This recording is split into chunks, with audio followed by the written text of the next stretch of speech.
श्री हनुमान अंग।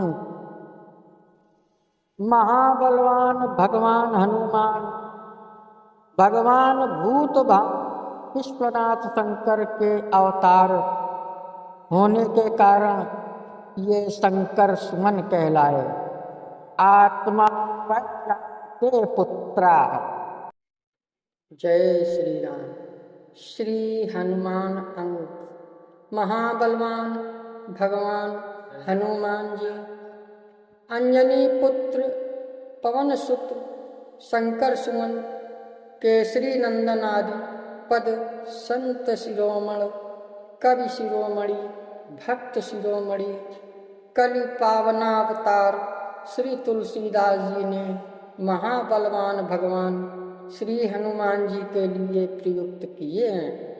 लोगों को भ्रम होता है कि एक साथ ये इतने व्यक्तियों के पुत्र कैसे कहे गए, किंतु वस्तु स्थिति पर विचार करें तो सब सुव्यवस्थित ही है। भगवान भूत भावन विश्वनाथ शंकर के अवतार होने के कारण ये शंकर सुमन है। आत्मा वै जायते पुत्र, इस शास्त्र वचनानुसार वानर राज केसरी के औरस पुत्र होने के कारण इन्हें केसरी नंदन कहना सर्वथा सुसंगत ही है। पुंजिक स्थला नाम की अप्सरा साप भ्रष्ट होकर काम रूप वानरी के रूप में अवतरित हुई। एक बार वह मनुष्य रूप में दिव्याति दिव्य वस्त्राभूषण से सुसज्जित हो पर्वत पर विचरण कर रही थी। वायुदेव ने एक सपाटे में उसको उसकी ओर वहन किया। उसने तुरंत कहा, कौन मुझ पतिव्रता का स्पर्श करके अपने सर्वनाश को आमंत्रित कर पतन के घोर गर्त में गिरने को लालायित हो रहा है। सर्व प्राण वायुदेव बोले, हे देवी, ऐसी बात नहीं है।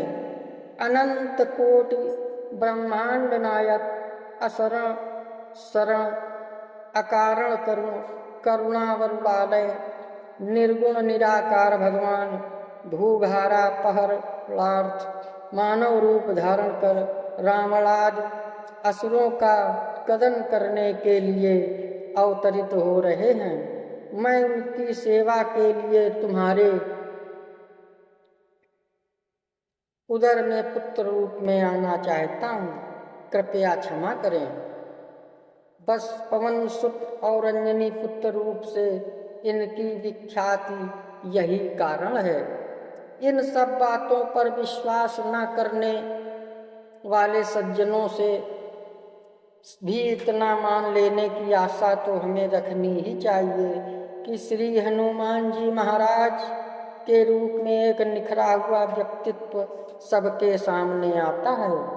एक अकेला व्यक्ति रावण जैसे विश्व विजयी शत्रु के घर में घुसकर अपना ध्येय पूर्ण करने के बाद शत्रु समुदाय से घिरा होने पर भी निर्भीक रूप से ललकार कर अपने स्वामी का जय जयकार करता हुआ कहता है, खबरदार, मेरा सामना करने की थोड़ी सी भी चेष्टा विनाशक सिद्ध होगी।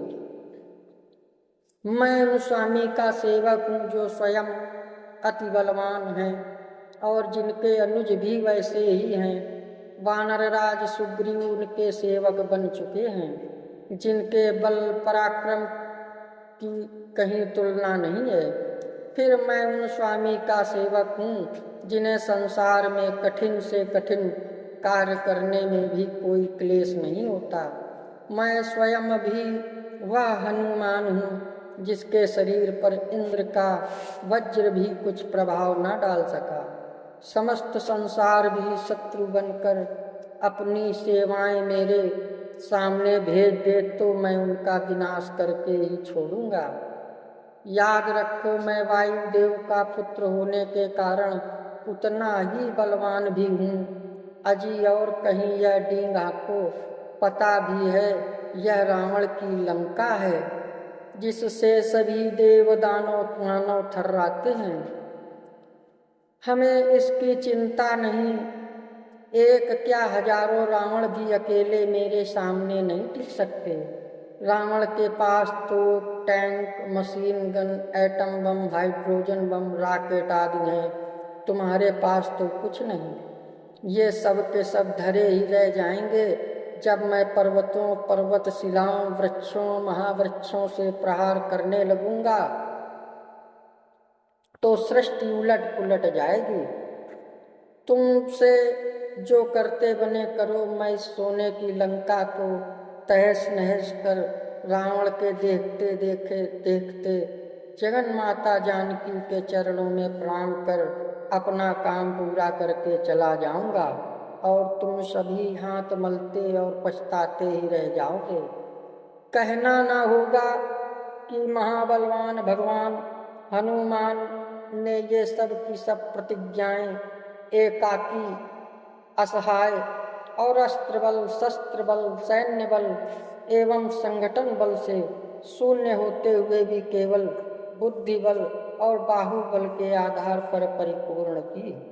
इष्ट देव भगवान चंद्रमौलीश्वर और भगवती विमलांबा के चरणों में हमारी विनम्र प्रार्थना है कि इस संकट के समय राष्ट्र में घर घर एवं जन जन में भगवान हनुमान जैसी भावना और कार्य क्षमता उत्पन्न हो।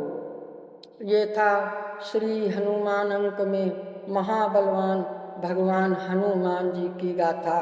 अगर आप हमारे चैनल में नए आए हो तो सब्सक्राइब कर लें, लाइक करें, शेयर करें। जय श्री राम।